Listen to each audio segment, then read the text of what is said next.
May assessment ang isang political strategist sa takbo ng pamamalakad ng Marcos Jr. administration sa gitna ng mainit na politika sa Pilipinas. Si MJ Mondihar sa report.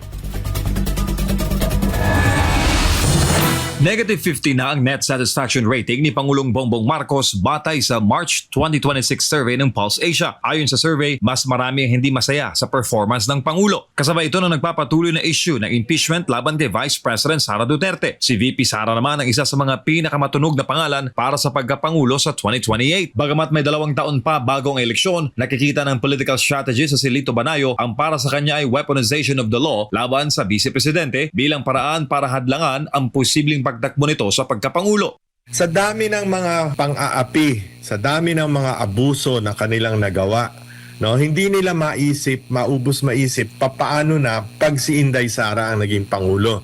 Papaano na kung sila naman ang usigin. Ayon kay Banayo, malaking halimbawa nito ay ang 16-day KOJC siege o ang operasyon ng mga otoridad para hanapin si Pastor Apollo C. Kibuloy ng The Kingdom of Jesus Christ. Anya, malaking red flag ang iligal na pagkubkob ng mga otoridad sa religious compound ng KOJC noong 2024. Para sa kanya, ipinakita ng KOJC siege ang paggamit sa mga institusyon ng gobyerno para mangusig lalo na sa mga taong simbahan.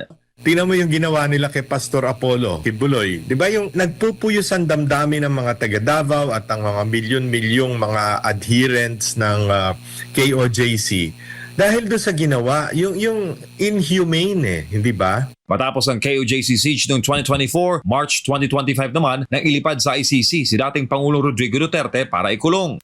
Miski si Presidente Marcos Sr. hindi ganun no? So ngayon, ewan ko, lahat natapos yung ginawa nila kay Pangulong Rodrigo Duterte, bagamat alam nila na napaka-popular ni Pangulong Duterte, no? At yung basta mo na lang kikidnapin ang isang dating Pangulo, mag-80 anyos na, actually, 80 years old na nga last, di ba?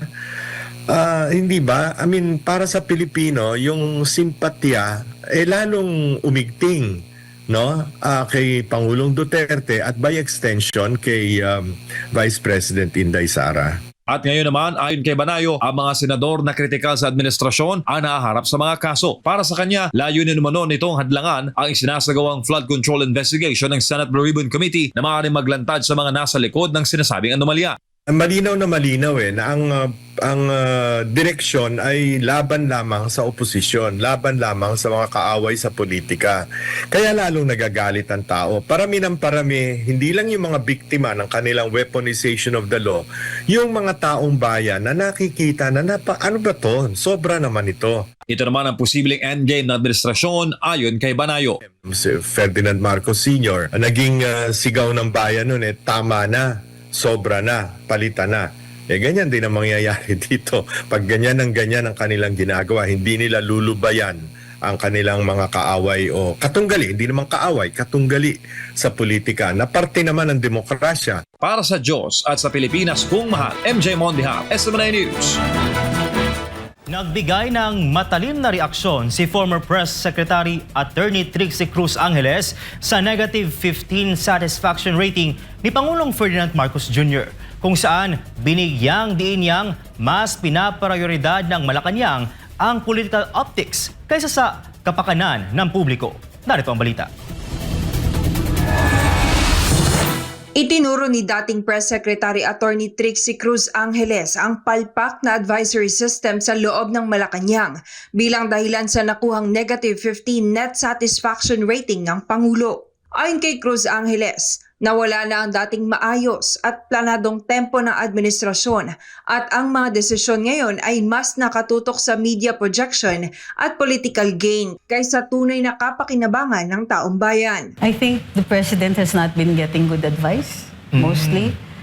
Also, nag-iba yung tempo When we were there, everything was structured. I think it happens more often now that some decisions are made not for the public interest, but for face value, for projection, for political gain rather than actual public gain.